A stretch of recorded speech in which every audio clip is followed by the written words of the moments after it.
আসসালামু আলাইকুম। বাংলা সংবাদে সবাইকে স্বাগত জানাচ্ছি ফিরোজ তোহা। শুরুতেই বিআরবি কেবলস সংবাদ শিরোনাম। বাংলাদেশের সর্বশেষ গুরুত্বপূর্ণ আপডেট সংবাদে আপনাকে স্বাগত। শুরুতেই সংবাদ শিরোনাম, পরে বিস্তারিত। প্রথমেই জানাবো আমাদের হাতে থাকা সর্বশেষ গুরুত্বপূর্ণ সবথেকে তাজা আপডেট সংবাদ। পটুয়াখালীতে ভোট কেন্দ্রে অগ্নিসংযোগের চেষ্টা। পটুয়াখালীর দুমকিতে ভোট কেন্দ্রে অগ্নিসংযোগের চেষ্টা করা হয়েছে। আজ রাত ৯টার দিকে পাঙ্গাসিয়া ইউনিয়নে ৪ নম্বর ওয়ার্ডে পাঙ্গাসিয়া নেসারিয়া সরকারি প্রাথমিক বিদ্যালয়ের কেন্দ্রে এই ঘটনা ঘটে। এই ঘটনার পর সেখানে পরিস্থিতি থমথমে অবস্থা বিরাজ করছে। এরপর জানাবো মধ্যরাতে বিএনপির প্রার্থীর পক্ষে টাকা বিতরণ ৬ জনের কারাদণ্ড।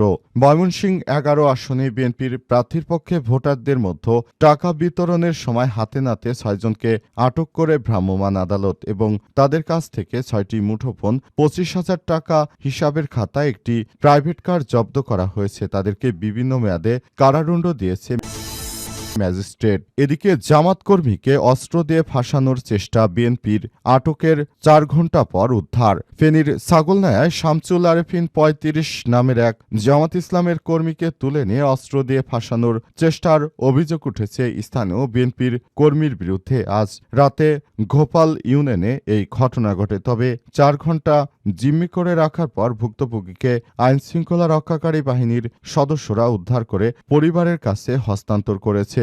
বিএনপির চাঁদাবাজ সন্ত্রাসীদেরকে ছাড় দেওয়া হবে না বলে হুঁশিয়ারি দিয়েছে জামাত। এবারে জানাবো ভোট চুরি হতে পারে, ফলাফল না নিয়ে বাসায় ফিরবেন না বললেন ডাক্তার শফিকুর রহমান। আসন্ন জাতীয় সংসদ নির্বাচনে আপনার ভোটটি ডাকাতি হতে পারে, চুরি হতে পারে। চোরেরা বসে রয়েছে কিভাবে ভোট কারচুপি করা যায়, তাই আপনাদের সবার উদ্দেশ্য করে জামাত ইসলামের আমির ডাক্তার শফিকুর রহমান জানিয়েছেন যে আপনারা কেউ ভোট কেন্দ্র থেকে আসবেন না। ভোট কেন্দ্র পাহারা দিন, ভোটের ফলাফল না নিয়ে তারপর আপনারা আসবেন না।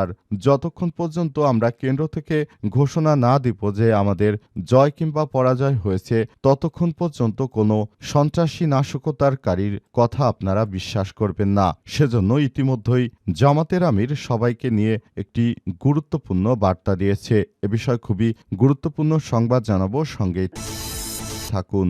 এবং সর্বশেষ জানাবো প্রশাসন, পুলিশ, মিডিয়া, সেনাবাহিনীর উদ্দেশ্যে যা বললেন হাসনাত আব্দুল্লাহ।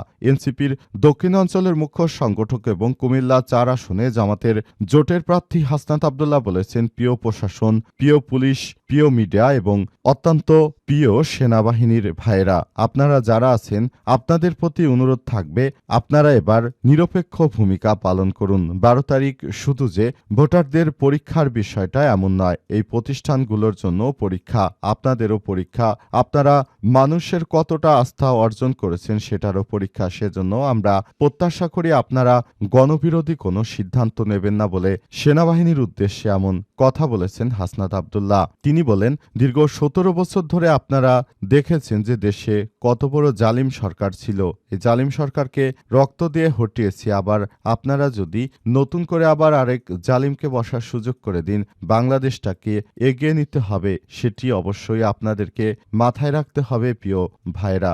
আশা করব আপনারা এই জাতীয় সংসদ নির্বাচনে নিরপেক্ষ থাকবেন এবং এই দেশটাকে সুন্দরভাবে গড়ে তুলতে হলে আগামীতে আপনাদেরও অনেক বেশি প্রয়োজন। প্রিয় দর্শক, এতক্ষণ শুনছিলেন সংবাদ শিরোনাম, এবারে বিস্তারিত। তবে তার আগে বন্ধুরা অনুরোধ থাকবে এই সংবাদটিতে একটি লাইক দিন। এই চ্যানেলে আপনি নতুন হয়ে থাকলে আমাদের সংবাদটি দেখতে দেখতে চ্যানেলটি সাবস্ক্রাইব করে রাখুন। কমেন্ট করে বন্ধুরা আপনার মূল্যবান মতামত জানিয়ে দিন আপনি বিশ্বের কোন দেশ থেকে বা বাংলাদেশের কোন স্থান থেকে আমাদের সংবাদটি দেখছেন এবং শুনছেন। আর বন্ধুরা, সংবাদটি আপনার সোশ্যাল মিডিয়া, ফেসবুকে শেয়ার করে বন্ধুদেরও দেখার সুযোগ করে দিন। আগামী জাতীয় সংসদ নির্বাচনে আপনি কোন দলকে সমর্থন করেন সেটি আমাদেরকে কমেন্ট করে জানিয়ে দিন। আপনি যদি দাঁড়িপাল্লার সমর্থক হয়ে থাকেন, কমেন্টে দাঁড়িপাল্লা, ধানের শীষের সমর্থক হয়ে থাকলে ধানের শীষ লিখে পুরো বাংলাদেশকে জানিয়ে দিন। এবারে বিস্তারিত। পটুয়াখালীতে ভোট কেন্দ্রে অগ্নিসংযোগের চেষ্টা। পটুয়াখালীর দুমকিতে একটি ভোট কেন্দ্রে অগ্নিসংযোগের চেষ্টা করা হয়েছে।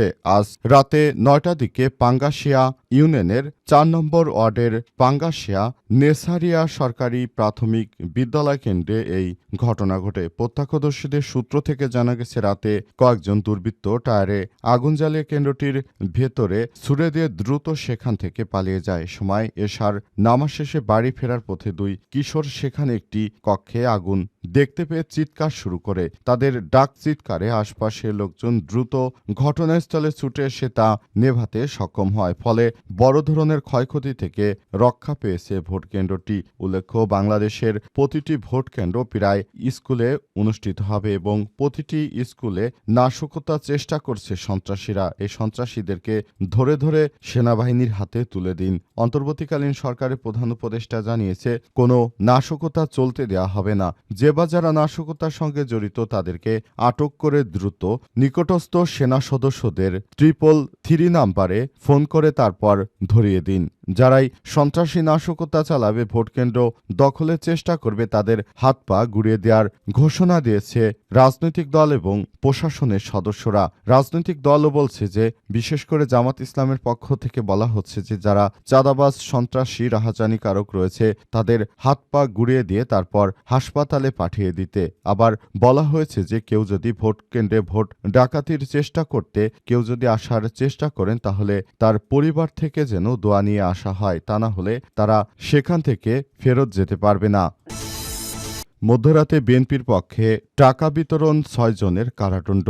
ময়মনসিংহ ১১ ভালুকা আসনে বিএনপির প্রার্থীর পক্ষে মধ্যরাত থেকেই তারা ভোট চেয়ে সাধারণ জনগণের কাছে ঘুষ দিতে শুরু করেছে। বিষয়টি প্রশাসনের ঊর্ধ্বতন কর্মকর্তারা জানার পরই তারা সেখানে এসে অভিযান চালায় এবং শেষ পর্যন্ত এই বিএনপির চাঁদাবাজ সন্ত্রাসীদেরকে আটক করেছে। তারা বিভিন্ন জায়গা থেকে সাধারণ দোকান থেকে চাঁদা তুলে সেই টাকা দিয়ে ভোট কেনার চেষ্টা করছিল বলে অভিযোগ পাওয়া গেছে এবং অভিযোগ পাওয়ার পরই সেনা সদস্যরা সেখানে অভিযান চালায় এবং অভিযান চালিয়ে সাজাপ্রাপ্তরা হলেন আব্দুল হামিদ ৭৫, তানভীর ৪২, গোলাম রাব্বি ২৩, মেহেদি ৪০, শামসুদ্দিন ৭৪, গোলাম শহীদ ৫০। গোলাম শহীদ পার্শ্ববর্তী গফরগাঁও উপজেলার যশরা গ্রামের বাসিন্দা, ভালুকা ভান্ডাবো এবং বগাজান এলাকার বাসিন্দা বলে জানতে পেরেছি। এই সন্ত্রাসীদেরকে আটক করে সেনাবাহিনীর সদস্যরা থেরাপি দিচ্ছে।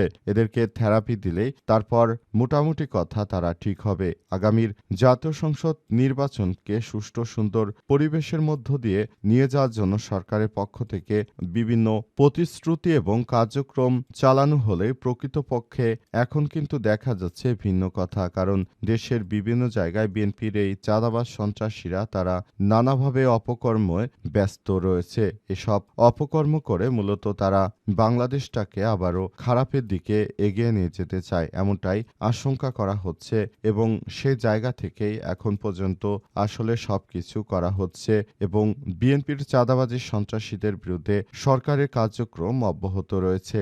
দেশে যেন কোনো হামলা, কোনো সংঘর্ষ না করতে পারে চাঁদাবাজ সন্ত্রাসীরা, সেই ব্যবস্থায় গ্রহণ করেছে প্রশাসনের সদস্যরা। ইতিমধ্যেই সেনাবাহিনীর অ্যাকশন শুরু হয়ে গেছে। জামাতের কর্মীকে অস্ত্র দিয়ে ফাঁসানোর চেষ্টা, আটকের ৪ ঘণ্টা পর উদ্ধার। ফেনীর ছাগলনাইয়ায় শামসুল আরেফিন ৩৫ নামের এক জামাতের কর্মীকে তুলে নিয়ে অস্ত্র দিয়ে ফাঁসানোর চেষ্টার অভিযোগ উঠেছে স্থানীয় বিএনপির সন্ত্রাসী নেতাকর্মীদের বিরুদ্ধে। জানা গেছে যে, বিএনপির সন্ত্রাসী চাঁদাবাজরা ছাগলনাইয়ায় জামাত ইসলামের একজন কর্মীকে একা পেয়ে তারপর তাকে ধরে নিয়ে যায় এবং ধরে নিয়ে গিয়ে তার পকেটে একটি বিদেশি অস্ত্র ঢুকিয়ে দেয় এবং বলে যে, জামাত নেতাকর্মীরা নাকি জাতীয় সংসদ নির্বাচন উপলক্ষে তারা অস্ত্র দিয়ে সাধারণ মানুষকে ভয়ভীতি দেখাচ্ছে তাদেরকে ভোট দেওয়ার জন্য। অবশেষে প্রশাসনের সদস্যরা যখনই খবর পায় তখনই বিএনপির চাঁদাবাজদের আখড়ায় সেনা সদস্য এবং আমাদের পুলিশ সদস্যরা সেখানে দ্রুত অভিযান চালায়। অভিযান চালিয়ে বিএনপির চাঁদাবাজ সন্ত্রাসীদেরকে বেশ কয়েকজনকে আটক করে নিয়ে আসে। সেখানে যৌথ বাহিনীর অভিযান চালানো হয় এবং অবশেষে দেখা গেল যে সেখানে ওই জামাত ইসলামের কর্মী তিনি নিজে কোনো অস্ত্র সঙ্গে তার কোনো সম্পর্ক নেই, বরং বিএনপি সন্ত্রাসীরাই তারা তাকে নিয়ে গিয়ে সেখানে অস্ত্র দিয়ে ফাঁসিয়ে তারপর সেনাবাহিনীর হাতে তাকে তুলে দিতে চেয়েছিল। কিন্তু আল্লাহ পাকের অশেষ মেহেরবানিতে উক্ত জামাত ইসলামের কর্মী অবশেষে মুক্তি পেয়েছেন। ঘটনাটি ফেনীর ছাগলনাইয়ায় ঘটেছে এবং এই ঘটনার পর জামাত ইসলামের নেতাকর্মীদেরকে আরও বেশি সতর্ক থাকার জন্য জামাতের পক্ষ থেকে নির্দেশনা দেওয়া হচ্ছে এবং বলা হচ্ছে যে আগামীর জাতীয় সংসদ নির্বাচন পর্যন্ত সবাইকে ধৈর্য ধরে অপেক্ষা করতে হবে, কারণ জয় আমাদেরই হবে। সবাইকে ধৈর্য ধরে তারপর অপেক্ষা করতে হবে, এমনটাই জানানো হয়েছে।